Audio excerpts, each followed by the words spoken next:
Hello বন্ধুরা, তো দেখো আজকে সকালটা না হয়ে ঠাকুরের দিয়ে শুরু করছি আজকের একটা এত ভালো একটা দিনে।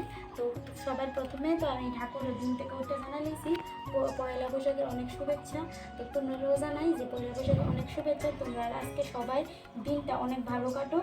আর একটা কথা হয়েছে যে আমার না আজকে না অনেক ভালো লাগতেছে, আবার অনেক কষ্ট হইতেছে। হ্যাঁ, অনেক ভালো লাগতেছে কি লেগে জানো না?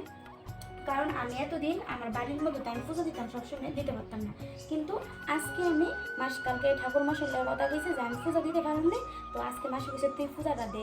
তো আমি আজকে 6 মাস পরে 6 মাস ধরে পূজা দিলাম মা মারা যাওয়ার পরে, যে আমি নি পূজা দিতে পারলাম কি না। কিন্তু আজকে আমি পূজা দিতেছি, তার লেগে না আমার সত্যি অনেক আনন্দ লাগতেছে।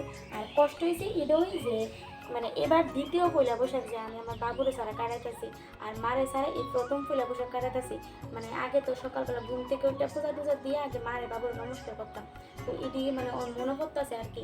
আর এই দিনটা কিন্তু অনেক সুন্দর করে কাটাতাম। আমার বোন, আমার বোনের মায়া জামাই সবাই এমন দিনও আমরা বাড়িতে থাকতো। তো আজকে তো আমি সবাই কত আলাদা, পরিস্থিতি অনেক বদলাই গেছে তার লিগে আর কি অনেক অনেক কষ্ট লাগতেছে আমার।